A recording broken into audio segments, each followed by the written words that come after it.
experta en este tema y más sobre el tema, es una experta internacionalista, pero más en el tema de Estados Unidos, a mi amiga Lila Abed. Lila, ya había estado con nosotros, pero hoy pues queremos que nos dejes claro todo. Ahora sí que como el manual del Dummy de elecciones de Estados Unidos, el ABC, el 1, 2, 3, para todas y todos los chihuahuenses.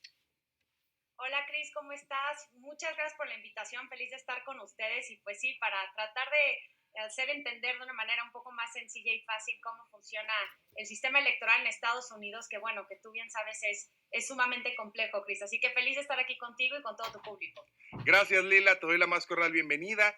Y me gustaría que escucháramos el contexto. Adelante, productor Omar Juárez, que ha de andar un poco desvelado porque ayer cumplió años. Adelante, Omar. El próximo 3 de noviembre, Estados Unidos tendrá elecciones presidenciales. En medio de la pandemia ocasionada por el coronavirus y una economía global seriamente afectada, una de las principales potencias del mundo designará a quien habrá de ocupar la Casa Blanca durante los próximos 4 años. Pero no es solo eso. El COVID y la economía son factores que habrán de influir en estas elecciones, además de manifestaciones, protestas y demandas del pueblo norteamericano, habrán de influir en la decisión de quién gobernará a uno de los principales socios comerciales de México, Donald Trump o Joe Biden. Hoy, Lila Abed, analista política internacional, nos explica cómo funciona el sistema electoral de Estados Unidos y nos plantea el panorama para el próximo mes de noviembre. Hablemos entre generaciones. Lila, yo sé que parece que voy a hacer preguntas muy básicas o muy bobas o muy obvias, pero la verdad es que mucha gente no entendemos. O sea, ni siquiera entendemos. Ahora sí que queremos saber lo básico, Lila.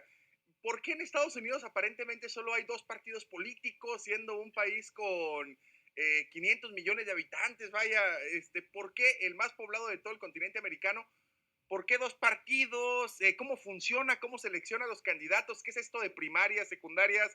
¿Cómo se contabilizan los votos, Lila?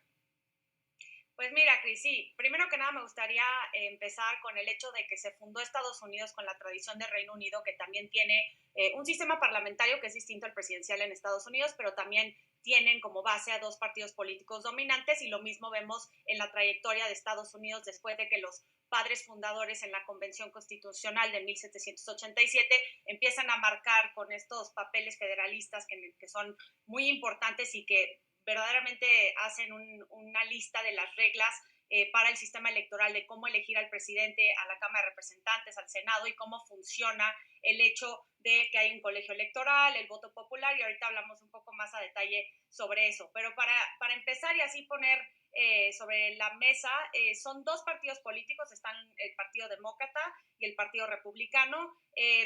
La contienda electoral realmente empieza por ahí de febrero, cuando son las primarias internas de cada partido. Esto depende de quién es el presidente en turno. O sea, por ejemplo, en esta contienda electoral, el presidente actual, Donald Trump, es el candidato para el Partido Republicano. Entonces, la primaria del partido de Donald Trump, pues en realidad no tuvo muchas primarias, sí se llevaron a cabo evidentemente las votaciones en los distintos estados porque como sea se tiene que llevar a cabo el procedimiento de elegir a los delegados y que los delegados dentro de las primarias voten en la convención nacional de cada partido para nominar de manera oficial a la fórmula presidencial de Donald Trump y Mike Pence, como vimos hace un par de semanas en la Convención Nacional Republicana.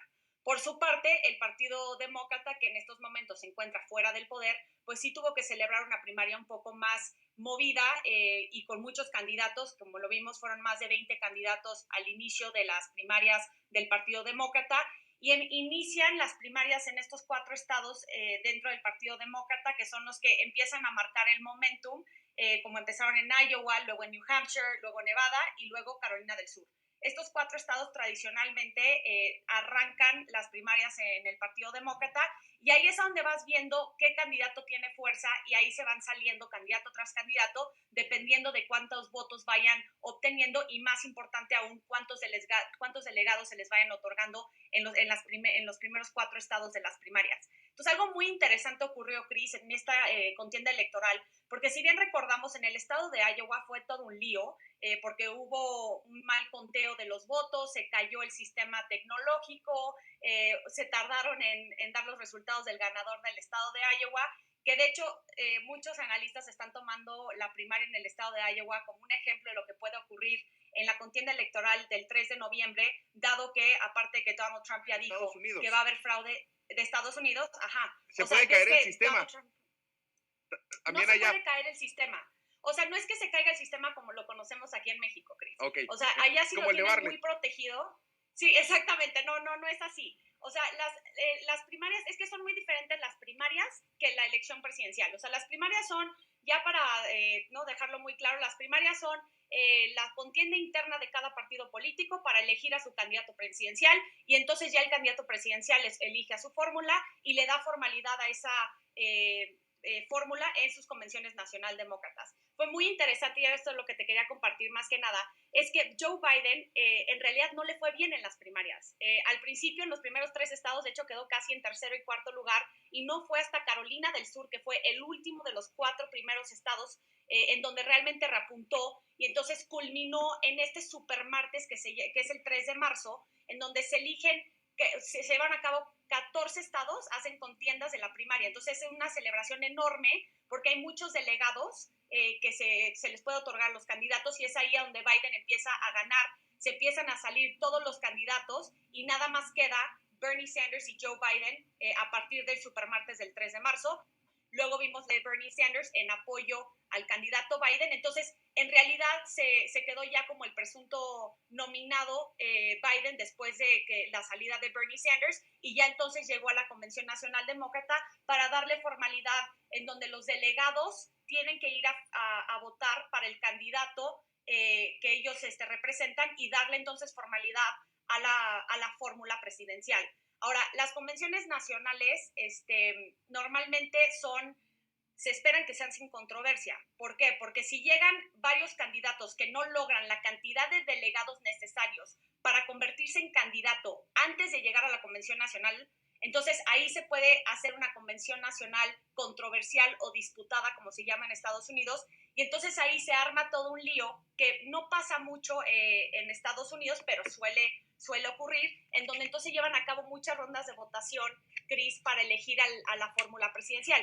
Gracias a que Bernie Sanders se salió a tiempo, pues tanto la Convención Nacional Demócrata como la Convención Nacional Republicana llegaron sin controversias, es decir, era muy claro quién iban a ser los candidatos presidenciales, quién iban a ser sus fórmulas. En el caso de Biden se tardó un poco en elegir a Kamala Harris, pero a lo que voy es que llegaron, se hizo una ronda de votación entre los delegados y le dieron, los nominaron de manera oficial tanto a la fórmula Biden-Harris como a la fórmula Trump-Pence, Chris.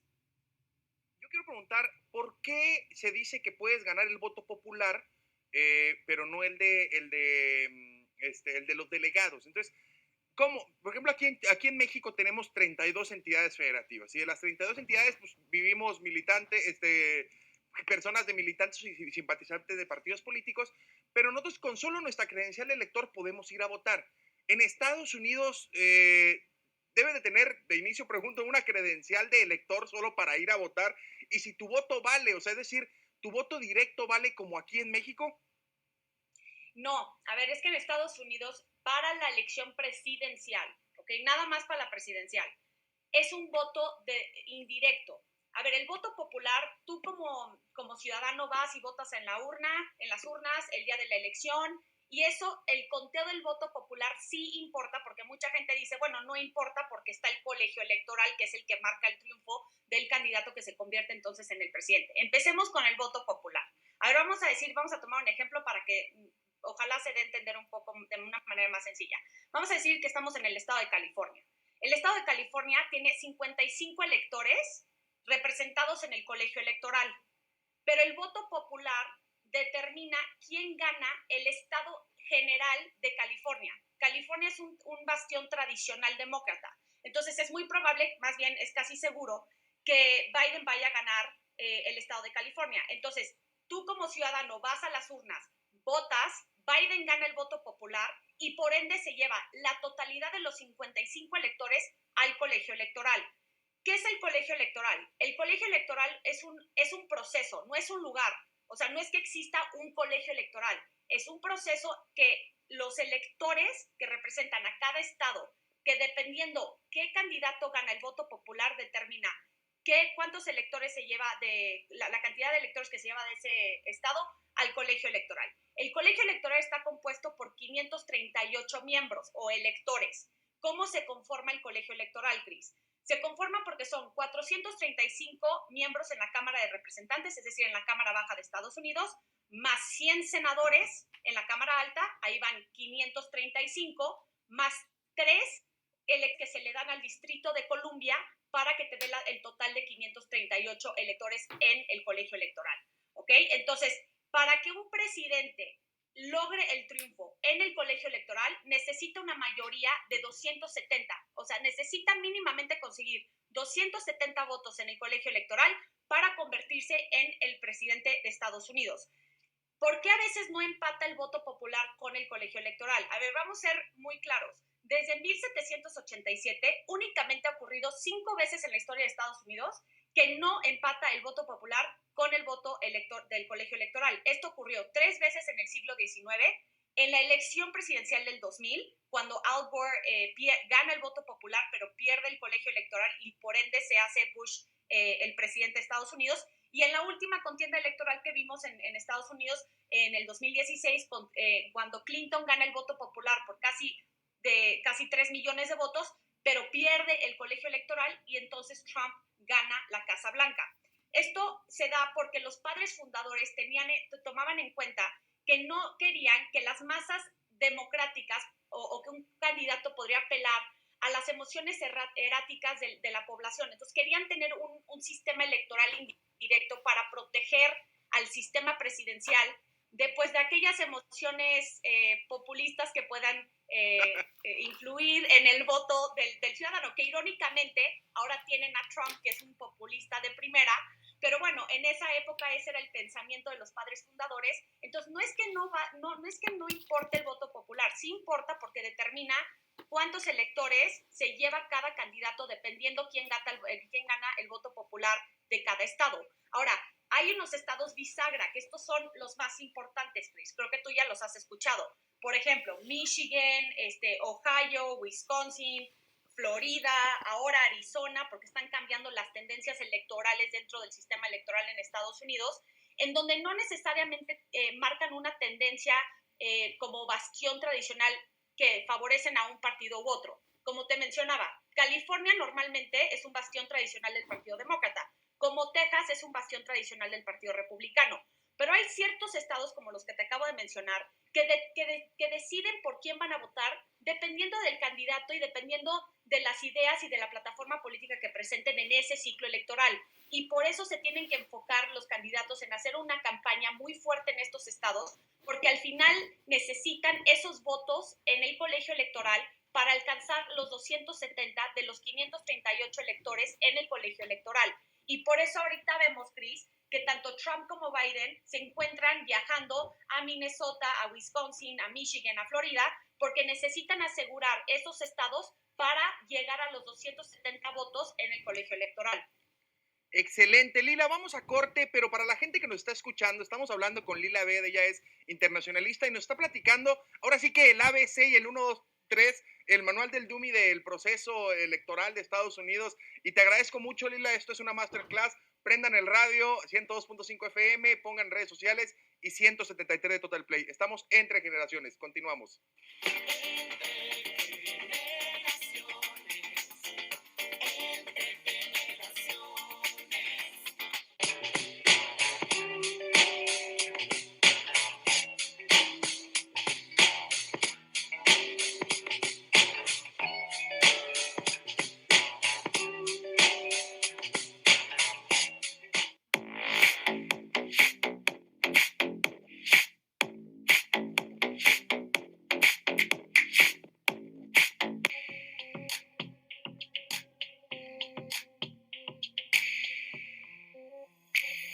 Voz en Red es la revista impresa y digital que cuenta con una nueva edición cada mes. Somos expertos en publicitar tu negocio, por lo que es el medio que estás buscando para anunciarte en un lugar selecto y así llegar a quien verdaderamente debes llegar. Tenemos distribución alrededor del estado. Realizamos entrevistas con personajes políticos de primera línea. Publicamos artículos sobre temas innovadores de actualidad e interés, así como el quehacer local, estatal y nacional.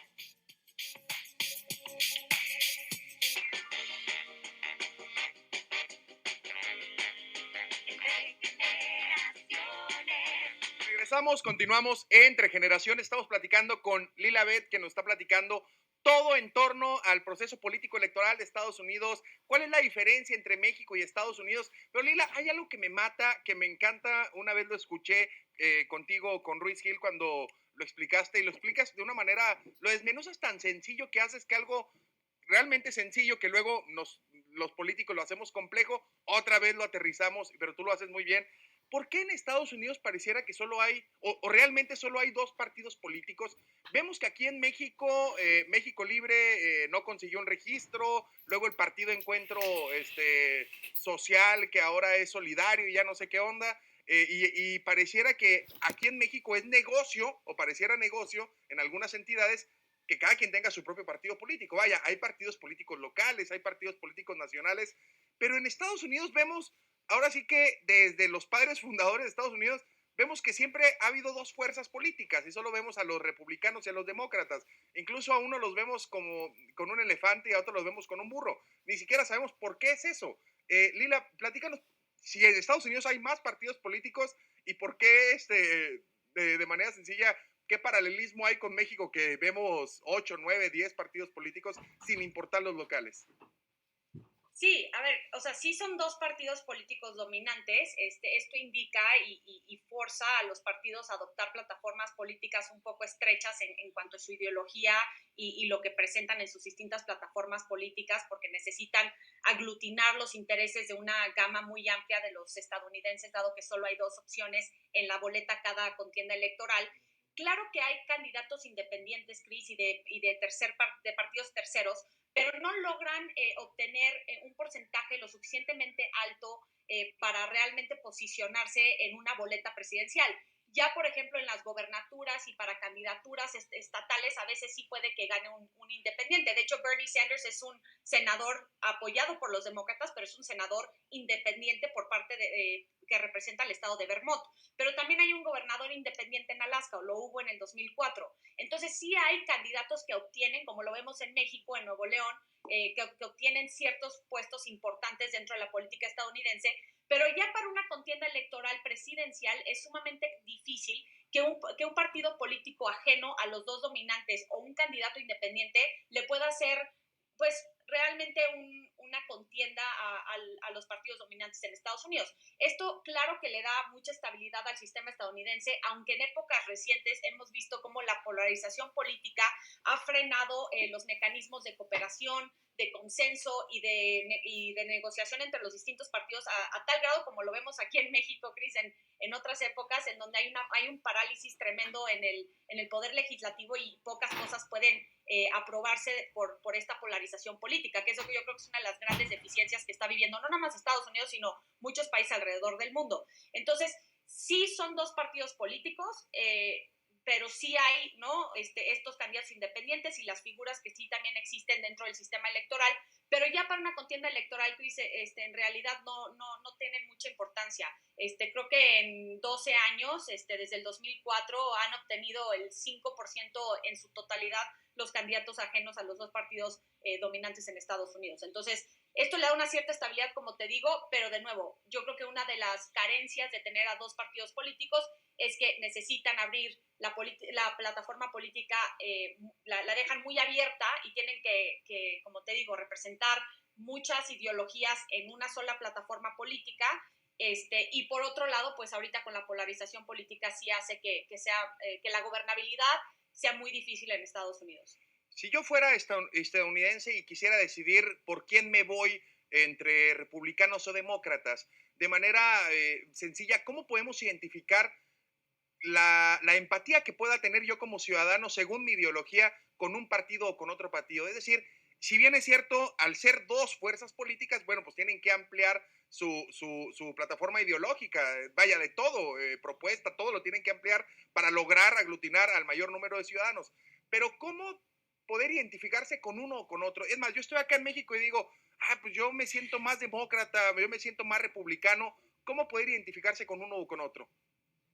Sí, y a ver, es que, ¿sabes qué? Parte del problema de esta polarización política, Cris, es que los dos partidos ideológicamente tienden a hacerse más extremistas. Entonces, este punto medio se ha debilitado en Estados Unidos y si algo dejó claro las elecciones intermedias del 2018, es que el votante quiere una postura más de que de una extrema, tanto de una extrema derecha como una extrema izquierda. A ver, para ponértelo de manera sencilla, los demócratas hoy en día tienen una ala sumamente extremista de izquierda, que es donde se está tratando de aprovechar del discurso de Donald Trump. Esta ala izquierda la representa, por ejemplo, Bernie Sanders, Alexandra Ocasio-Cortez, Elizabeth Warren, y ellos creen pues en cuestiones que para nosotros no necesariamente los consideramos como de ultra izquierda, pero bueno, seguro social universal, el que haya las colegiaturas sean gratuitas a nivel universitario, que sean un poco más promigrantes, que se lleven a cabo medidas proteccionistas para proteger al mercado estadounidense interno. Pero el vicepresidente Joe Biden, con su fórmula Kamala Harris, toman una postura de centro izquierda mucho más moderada, en donde yo creo que les puede dar una ventaja muy importante para las elecciones del 3 de noviembre, porque el Partido Demócrata también aprendió estratégicamente en las elecciones intermedias del 2018 que lograron recuperar su mayoría en la Cámara de Representantes gracias a que tomaron posturas moderadas ideológicas. Entonces, por ejemplo, le arrebataron 41 distritos a los republicanos, que convirtieron en demócratas y por ende ahora tienen la mayoría en la Cámara de Representantes. Entonces yo creo que esa es la ventaja que tiene ahorita el Partido Demócrata. Pero la plataforma política de Joe Biden pues es una plataforma que es más moderada en el sentido de seguro social. Sí vamos a tener a un Obamacare, ¿no? que presente una manera de contar con seguro social público, pero tampoco vamos a deshacernos del privado. Vamos a tener tratados de libre comercio, pero tampoco vamos a tomar medidas sumamente proteccionistas. Sí vamos a subir un poco los impuestos para la gente rica, pero tampoco les vamos a hacer lo que está haciendo Trump, donde le beneficia nada más a la élite de manera económica con los impuestos que pasó en el 2016. Entonces es una plataforma mucho más de centro moderada, ¿no? Con una plataforma migratoria, por ejemplo, que favorece a las comunidades de migrantes en Estados Unidos, que son un gran motor económico para nuestro vecino del norte, pero tampoco está completamente a favor de que haya, por ejemplo, fronteras abiertas. Los demócratas están más a favor de poner tecnologías en la frontera que construir un muro, ¿no? Ahora, la ironía de los republicanos en este momento es que lo tiene completamente secuestrado la figura de Trump y la familia de Trump en su totalidad, Chris. Entonces, no podemos nosotros basarnos en la tradición ideológica de lo que representan los republicanos teniendo a Trump como presidente. ¿Por qué? A ver, los republicanos siempre han estado a favor del mercado libre, no están a favor del tema proteccionista, de hecho siempre han estado a favor de este sistema internacional de economías integradas, son mucho más a favor de inyectar más capital al Departamento de Defensa, al Ejército, son mucho más pro guerra que los demócratas, cuando los demócratas tienden a ser mucho más diplomáticos, son mucho más conservadores, normalmente están en contra del aborto, representan a un sector importante de evangélicos, es decir, sí es un partido más conservador en cuanto al tema social ideológico en Estados Unidos. Ahora, con Trump, cuando todos me dicen, no, y no sé si tú lo has escuchado, Trump dice, dicen aquí en México, Chris, no, es que a México le va mejor con los republicanos. Vamos a decir que eso fuera cierto, ¿no? Vamos a decir que eso fuera cierto. Trump no tiene nada de republicano. Para empezar, ni lee la Biblia. Según él es muy religioso y no lo es. Pero más que nada, él está mucho más cercano a la política económica de la ultraizquierda del Partido Demócrata, como de Bernie Sanders. Si te das cuenta, él ha gobernado económicamente con puros aranceles. Él prefiere tratados bilaterales que multilaterales. Por eso renegoció el Telecam, porque decía que era el peor tratado de libre comercio en la historia. Entonces ya es el TEMEC. Empezó la guerra comercial contra China, que pues le ha pegado muchísimo al mercado interno de Estados Unidos. Él prefiere una relación tete a tete, o sea, de país a país, que favorecer a este sistema internacional financiero que ya existe desde la época neoliberal y desde Bretton Woods después de la Segunda Guerra Mundial. Entonces es muy distinto, es muy, muy irónico, ¿no? La figura de Trump dentro del Partido Republicano. Entonces te puedo decir que ahorita, dentro del Partido Republicano, Donald Trump sí tiene una aprobación en los 90, ¿no? De 90% para arriba, pero esto va a tener unas consecuencias muy profundas para el futuro del Partido Republicano, porque sí ha destrozado mucha de la ideología interna del partido y no representa lo que tradicionalmente ha representado el partido, pues, de Lincoln, ¿no? Así Entonces, sí es difícil ahorita porque pues Trump no representa, pero en grandes rasgos estos son lo que son los dos partidos políticos en Estados Unidos. Es que estamos al revés, vaya, hoy lo que comúnmente era, históricamente era, pues hoy realmente no lo es, los extremos se están juntando, entonces por eso dicen que, lo voy a decir de manera coloquial, lo que te choca, te checa.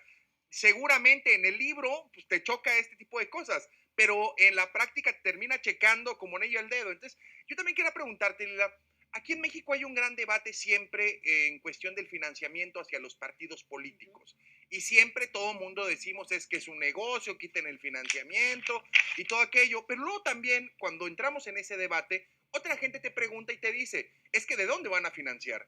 Van a llegar los más ricos, van a llegar los más poderosos, pero luego vemos las primarias cuando tenías uno de los hombres más ricos del mundo, Bloomberg, y que no llegó. Entonces, realmente el dinero pues, no era un determinante como tal. En Estados Unidos, ¿cómo se van financiando las campañas políticas? ¿Hay financiamiento público? ¿Hay aportaciones voluntarias? Cuando digo aportaciones voluntarias, digo ya registradas y todo, no hago referencia a una bolsita que llegues y que no digas ni pío después de que se la das. No, digo aportaciones reales. ¿Cómo es en Estados Unidos?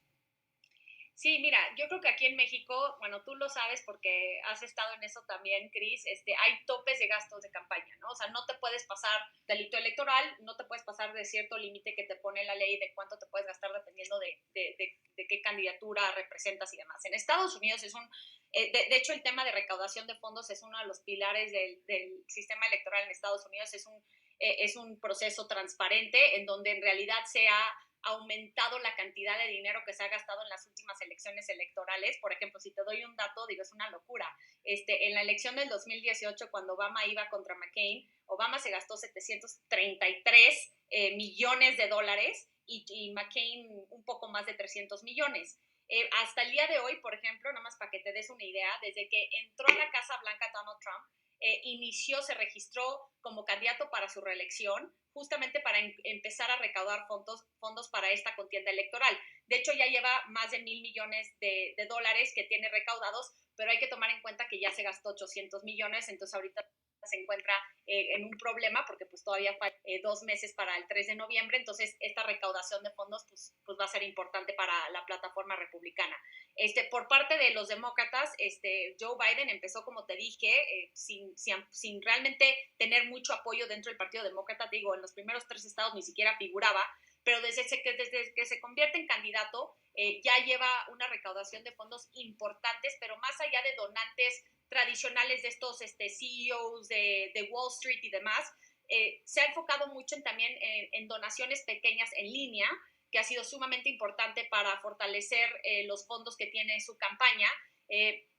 Para que te des una idea también, en la Convención Nacional Republicana, que de hecho recaudó más fondos que la demócrata, recaudó 76 millones de dólares y la demócrata recaudó 70 millones de dólares, ¿no? Y esto fue en el transcurso de 4 días, para que veas cuánto dinero se va filtrando y cuánto dinero se va utilizando dentro de una contienda electoral. Esta contienda probablemente va a ser la que más gaste dinero, y esto se lo gastan obviamente pues en tema de personal de la campaña, en spots en televisión y en radio, en hacer campañas negras también. Pero dentro de todo este esquema, claro que hay topes de gasto que te puedes hacer tanto en las primarias como en la elección general. Lo que tiene Estados Unidos que es distinto es que encontraron la manera de darle la vuelta a la ley electoral en Estados Unidos y hicieron una figura que se llama PAC. PAC es una comisión de política de acción, así se traduce en español, pero finalmente son estos como fondos independientes que pueden, sin límite de cuánto pueden recaudar, que representan, por ejemplo, a lobbies, ¿no? A estos cabildeos que hacen en el Congreso de Estados Unidos, a corporaciones, a organizaciones laborales, y también hay super PACs, que son comisiones independientes que también pues tienen cantidades ilimitadas, que no son necesariamente, no, por ejemplo, un super PAC no te dice vas a darle dinero a Biden o a Trump, te dice vamos a apoyar a la ideología conservadora, ¿no? O vamos a apoyar a la ideología liberal. Entonces, esos super PACs agarran este dinero para una idea o una plataforma política, ya que tienen ese dinero, pues entonces eso se va para apoyar a los distintos candidatos de una manera pues un poquito más distinta que darle directamente el dinero al candidato o a la base del candidato presidencial. Esto se le llama dinero duro y dinero blando. El dinero duro es justamente la aportación que tú le haces directamente al candidato y a su campaña, y el dinero blando es lo que se le aportan a estos PACs para que entonces ese dinero se utilice a favor del candidato sin decir que es directamente al candidato, ¿no? Entonces, por ejemplo, yo si quiero apoyar a Biden, en las primarias tienes un tope de gasto de $2,500, vamos a ponerle, ¿no? Y en la elección general de $5,000. Pero si tú ya llegaste al tope de gasto para apoyar al candidato que tú quieres que gane, puedes aportar a los PACs, ¿no? Entonces es una manera también en donde se van recaudando muchísimo dinero, millones y millones de dólares, para apoyar a los candidatos en turno en la elección general, Cris. Entonces, por eso vemos estas cantidades enormes, ¿no? De millones y millones de dólares que se utilizan en una campaña electoral en Estados Unidos. Pero así funciona en Estados Unidos. Excelente, la verdad es que estoy como el primer día de la universidad aprendiendo todo y no me queda duda que toda la gente que nos está escuchando en radio 102.5 FM, que nos ve en redes sociales y que nos ve en Total Play, también lo están haciendo. Estamos platicando con Lila Abed, platicando sobre el sistema político electoral de Estados Unidos. Ella es una experta internacionalista. Y vamos a corte, Lila, para regresar al tercer bloque. Continuamos.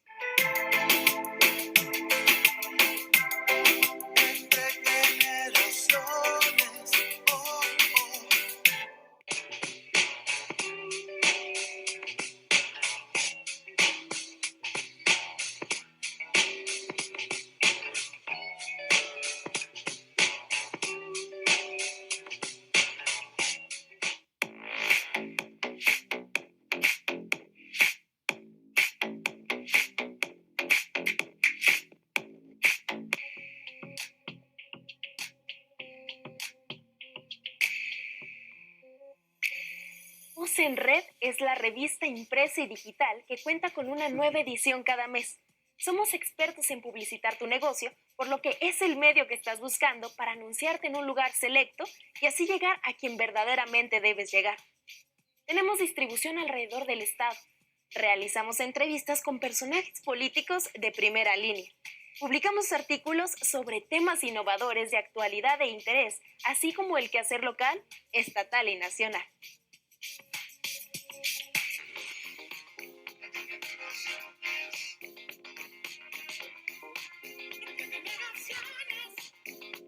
Continuamos, regresamos Entre Generaciones desde Chihuahua para todo México y toda la gente que nos está viendo a través de redes sociales. Estamos platicando con Lila Abed, ella es experta internacionalista y todo el programa la verdad es que nos ha dejado clarísimo desde lo más básico hasta la cuestión de financiamientos. Y en este tercer bloque, Lila, me gustaría aterrizar más a cómo va ahorita la situación. Estamos a 9 de septiembre, estamos a casi nada de elegir a quien va a ser el próximo presidente del principal socio comercial de nuestro país. ¿Y cómo influye hacia México y cómo van las elecciones? Ahora sí que, quién se ve como favorito, quién va ganando, cómo van? Lo que a mí me parece muy difícil de entender si lo pudiéramos trasladar a México es que aquí, por ejemplo, cuando algún gobernante intenta reelegirse, apenas ahora en el 2018 es la primera vez que podían hacerlo, pues tenía que pedir licencia, tenía que cuidar una serie de cosas, pero en Estados Unidos el presidente hace campaña para reelegirse con todos los recursos del Estado, lo hace con el avión presidencial, no tiene que jugar esta faramaya como se hace acá en México de no uso la camioneta de 9 a 3 de gobierno y me bajo y me subo a otro vehículo porque no vaya a influir en la decisión del electorado, como si el electorado fuera un niño que no tuviera la capacidad de decidir qué le conviene o qué no le conviene. ¿Cómo pasa eso en Estados Unidos y cómo va la elección hasta el momento, Lila? Sí, mira, la elección hasta el momento, ya que pasaron las convenciones nacionales de ambos partidos políticos, porque son importantes, porque normalmente marcan una tendencia distinta, uno sube, uno baja en la aprobación tanto a nivel nacional como en estos estados bisagra que te mencioné en el primer bloque, Cris. Ahorita el vicepresidente Joe Biden, candidato demócrata, lleva una ventaja de 7.1% sobre Trump a nivel nacional. o sea, tiene 49.9%, vamos a decir 50%, y Trump tiene 42.8%, 43%, ¿no? Entonces, ha mantenido Joe Biden una ventaja de entre 7 y 8% ya por varios meses. En un momento, varias encuestadoras decían que llevaba una ventaja del 12%, pero siempre yo he visto que el promedio se mantiene entre 7 y 9 o 7 y 8% de ventaja. En los estados claves, que te digo que es donde más va a importar porque son los que al fin y al cabo marcan el triunfo en el colegio electoral, Biden lleva una ventaja de promedio de 3.5% en la mayoría de todos los estados bisagras, salvo Georgia y Carolina del Norte, donde en Georgia sí Trump lleva una ventaja importante, y en Carolina del Norte Biden va arriba a 0.8%, pero es casi un empate técnico, ¿no? Estos estados bisagras son los que hay que de verdad ponerle atención, porque muchos decían, a ver, es que las encuestas no importan y siempre fallan, porque en la elección del 2016 decían que iba a ganar Hillary Clinton y no ganó. Es que no fallaron las encuestadoras. Hillary Clinton ganó el voto popular por casi más de 3 millones de votos. Lo que pasa es que si tú no te enfocas en cómo van los estados bisagra, de nuevo, puede que ganes el voto popular y pierdas el colegio electoral. De hecho, Donald Trump ganó 3 estados bisagra, o sea, en total, los 3 por 80,000 votos, Chris. O sea, por 80,000 votos, gracias a eso, a ese margen que es menor de 1% en estos 3 estados, le otorgaron todos los electores de esos 3 estados a Donald Trump y le dio el triunfo en el colegio electoral para llegar a los 270 que se requieren en el colegio electoral para convertirse en presidente de Estados Unidos. Por eso hay que enfocarnos más en los estados bisagra, en los estados claves, cómo se van moviendo las encuestas para ver cómo se van a posicionar los electores en el colegio electoral. Para darte una idea, ahorita Biden lleva 212 votos en el colegio electoral, ¿no? Tomando en cuenta cómo van las aprobaciones en distintos estados y en los estados bisagra. Es decir, si lleva 212, Chris, solamente necesita 58 más para obtener los 270 en el colegio electoral. Por lo contrario, Trump ahorita solamente tiene 115 votos asegurados en el colegio electoral, lo cual indica que necesita 155 votos más para obtener los 270 en el colegio electoral. Esto no quiere decir que Donald Trump vaya a perder, porque todavía hay 211 electores o votos en el colegio electoral que están indecisos. Entonces, por eso esta contienda se hace cada vez más difícil conforme se vaya acercando el 3 de noviembre, porque están tratando de ganar la cantidad máxima o posible de los electores en el colegio electoral. Entonces, hasta el momento, la fotografía electoral que tenemos es que Biden va con una ventaja no enorme en los estados bisagra, pero con una ventaja importante que más que nada se ha sostenido en el transcurso de los últimos meses, y que Trump va a tener que hacer una campaña muy fuerte en estos estados bisagra para poder recuperar y obtener ciertos votos de los electores en el colegio electoral. Sí es interesante lo que dices de que pues en Estados Unidos el presidente en turno tiene todo el poder del gobierno, ¿no? Para hacer campaña de manera abierta. Sin embargo, en realidad sí hay ciertas leyes federales que prohíben al presidente utilizar, por ejemplo, propiedad federal, como lo hizo ahorita en la Convención Nacional Republicana Trump. Por ejemplo, está la ley Hatch, que dice que no puedes utilizar la propiedad federal como la Casa Blanca, como Fort Myers, donde dio su discurso el vicepresidente Pence, para fines políticos, ¿no? Porque es propiedad federal. Al igual que tampoco servidores públicos pueden utilizar sus puestos para fines políticos. Lo mismo lo vimos, por ejemplo, con el discurso que dio el secretario de Estado Mike Pompeo desde Jerusalén. Esto fue la primera vez, Chris, en la historia de Estados Unidos, cuando el diplomático más importante de Estados Unidos utiliza su puesto en una convención nacional dirigida a pedir votos para un candidato en turno. O sea, Trump, si de algo se va a recordar la administración de Trump, es por haber roto reglas, por haberse pasado ciertos límites legales, por jugar, no cruzaron la línea fina de qué es legal y qué no es legal. Lo vimos desde luego con el juicio político que se llevó a cabo en el Congreso, que si bien fue destituido en la Cámara de Representantes, que es el tercer presidente en la historia de Estados Unidos de ser destituido en la Cámara de Representantes, pero absuelto por el Senado, son indicadores de que no es un presidente necesariamente apegado a la ley, ¿no?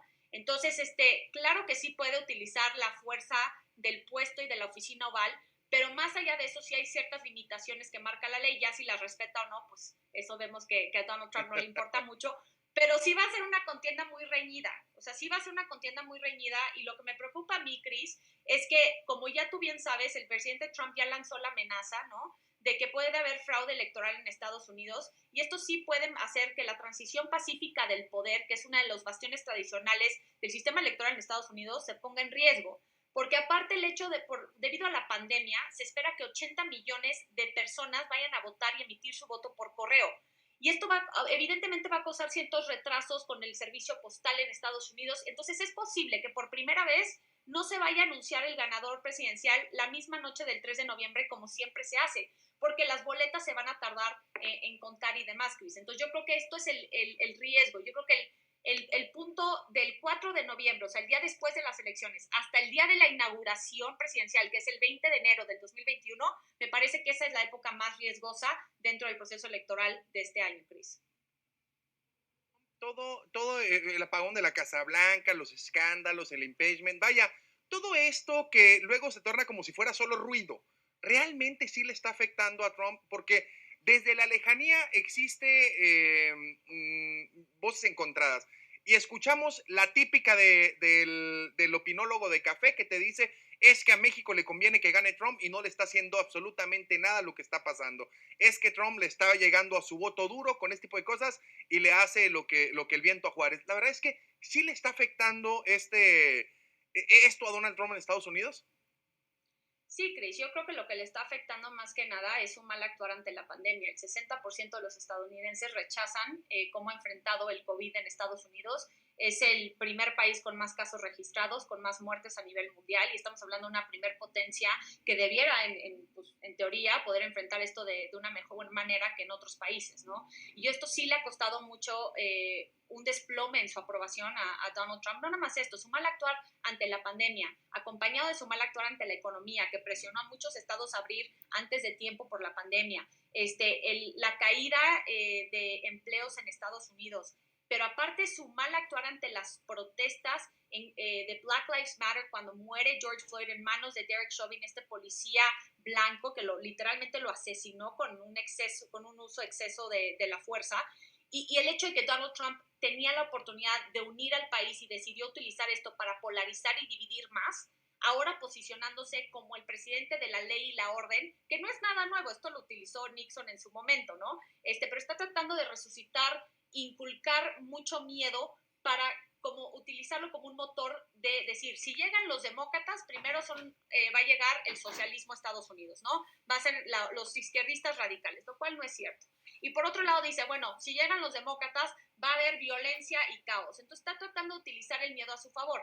Lo que pasa es que las encuestas dicen lo contrario. O sea, este discurso no ha sido lo suficiente para pues convencer a los ciudadanos de que realmente él es el mejor líder para los próximos 4 años.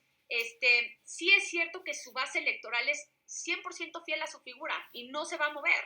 O sea, es lo mismo que vemos en México, Cris, con el apoyo que tiene Andrés Manuel López Obrador. Son estas bases completamente fieles a la figura presidencial de la persona que está en el poder en turno. Entonces, esto sí creo que no va a cambiar mucho, pero de nuevo, esta contienda es distinta a la del 2016 por una cosa que a mí me parece sumamente importante subrayar.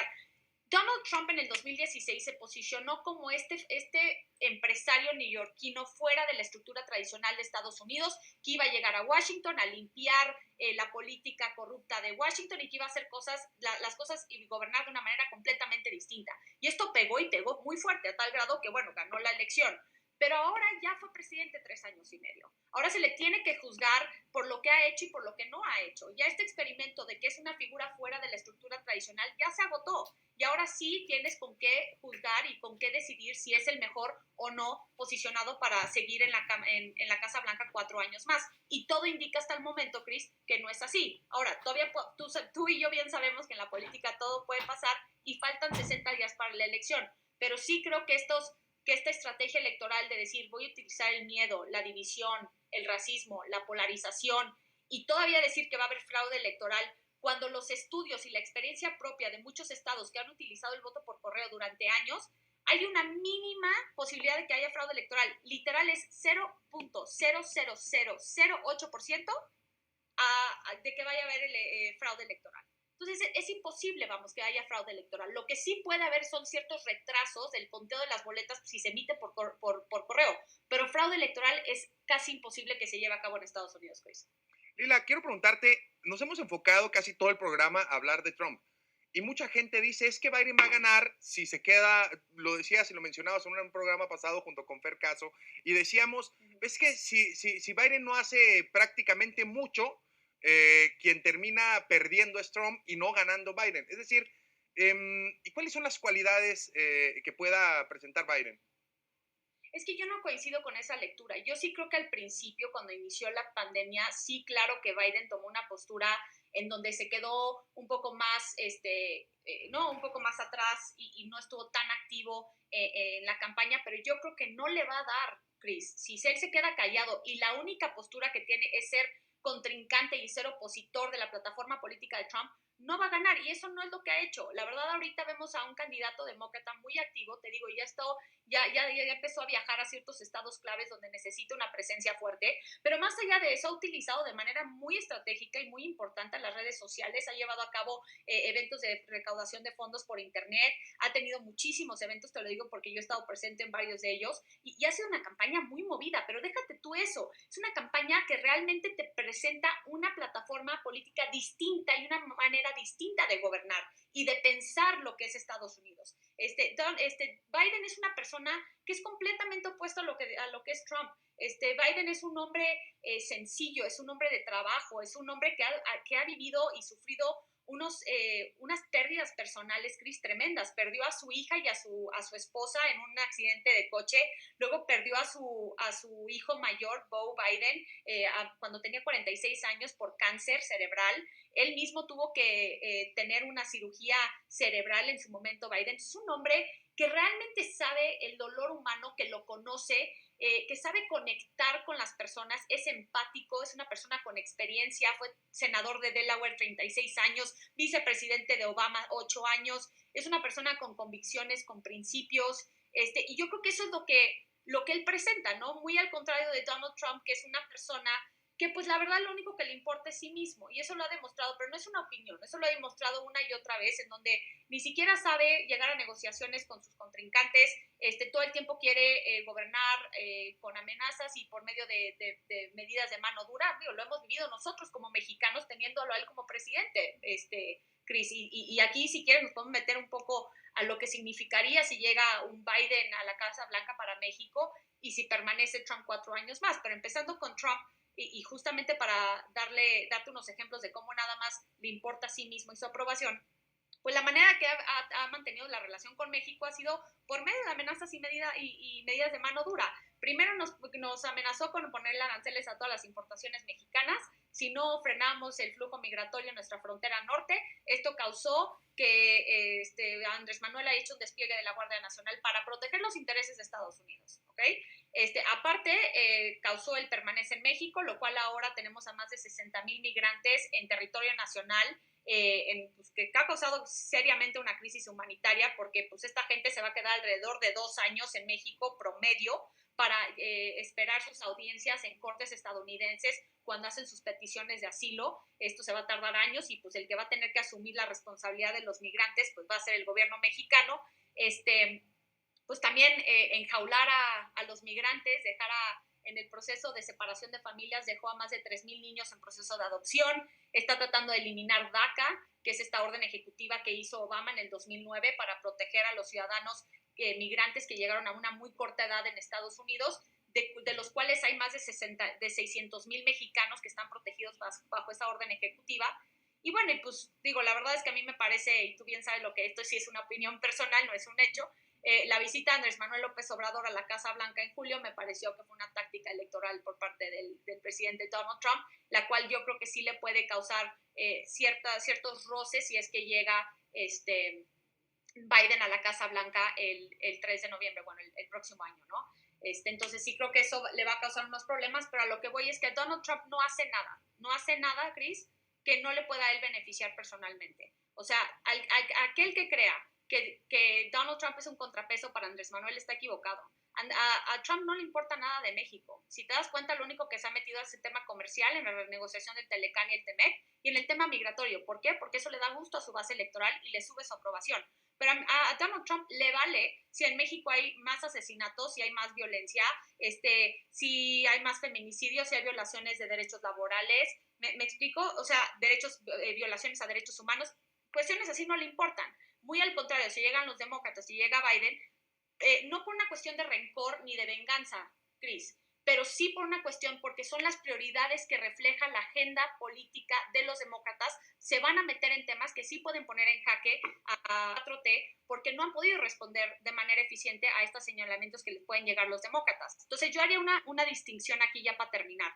Creo que la llegada de Biden puede ser muy bueno para México, muy malo para Andrés Manuel. Creo que si se queda Trump puede ser muy bueno para Andrés Manuel y muy malo para México. Entonces yo creo que aquí sí hay que distinguir entre para quién es bueno, entre los líderes y entre los países. En serio que estoy fascinado con esta charla, Lila. Vamos a corte y terminamos casi el programa para regresar a una ronda rápida. Lila Abed, internacionalista, platicando sobre las elecciones de Estados Unidos. Y créanme que toda esta semana lo voy a meter hasta pauta en mis redes sociales para que veamos este programa, para que sigamos aprendiendo sobre el proceso político electoral de Estados Unidos. Vamos a corte entre generaciones.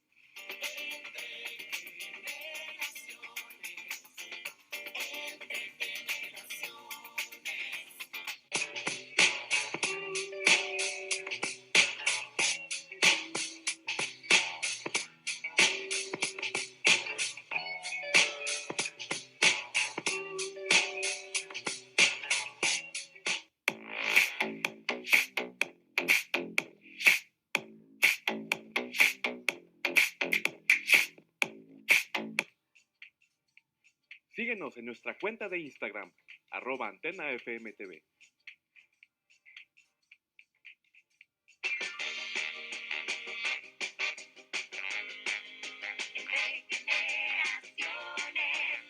Ronda rápida, continuamos entre generaciones. Lila Abed, ronda rápida. Te hago una palabra y tú me contestas lo primero que se te viene a la mente. Democracia.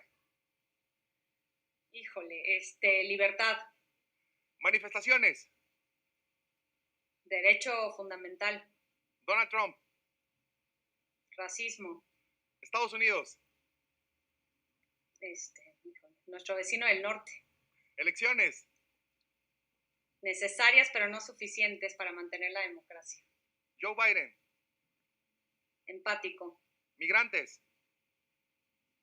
Motor económico. Racismo. Deplorable. Bipartidismo. Necesario. TEMEC. Renovación. AMLO. Híjole, Presidente el desafortunado. Bueno. Noviembre de 2020. Elección presidencial. Mira, nos queda 1 minuto y medio, Lila, pero no quiero irme sin que tú cierres, pero sobre todo nos diga de manera rápida el voto latino. ¿Qué tan importante es? El voto latino va a ser muy importante porque representa, bueno, vamos a decir, los grupos minoritarios en este ciclo electoral representan el 30.5% del padrón electoral. Hay 32 millones de latinos, es el grupo minoritario más grande actualmente en Estados Unidos. Esto le sigue por 30 millones de afroamericanos y 11 millones de asiáticos. Ahorita el voto latino favorece a Biden un 66% a comparación de 24% a Trump. Y esto es muy importante porque en estos estados bisagra que te mencioné hay muchos latinos y muchos grupos minoritarios que van a formar una parte integral de quién vaya a ganar estos estados. Entonces, yo creo que ahorita Donald Trump está tratando de jalar un poco, de atraer más el voto tanto afroamericano como latino, que verdaderamente lo tiene pues casi seguro Biden, pero no nada más esto.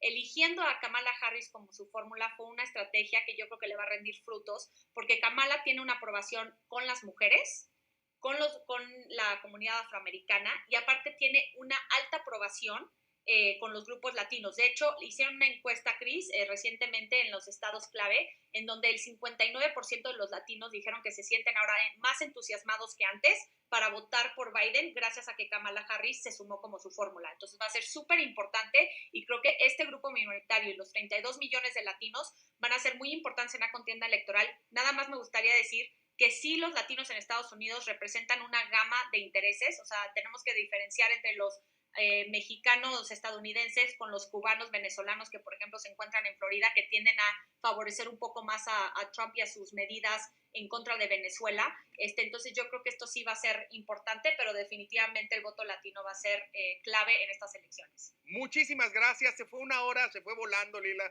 Muchas gracias por esta masterclass. Muchas gracias por explicarnos el ABC, el manual del Dummy de las elecciones de Estados Unidos. Gracias por acompañarnos. Invitada de lujo, Lila Abed, internacionalista, experta en temas de Estados Unidos. Gracias por acompañarnos Entre Generaciones. Mi nombre es Christopher James Barús y no se les olvide que a esta vida venimos a ser amigos, a hacer historia, pero sobre todo a ser felices. Nos vemos el próximo lunes.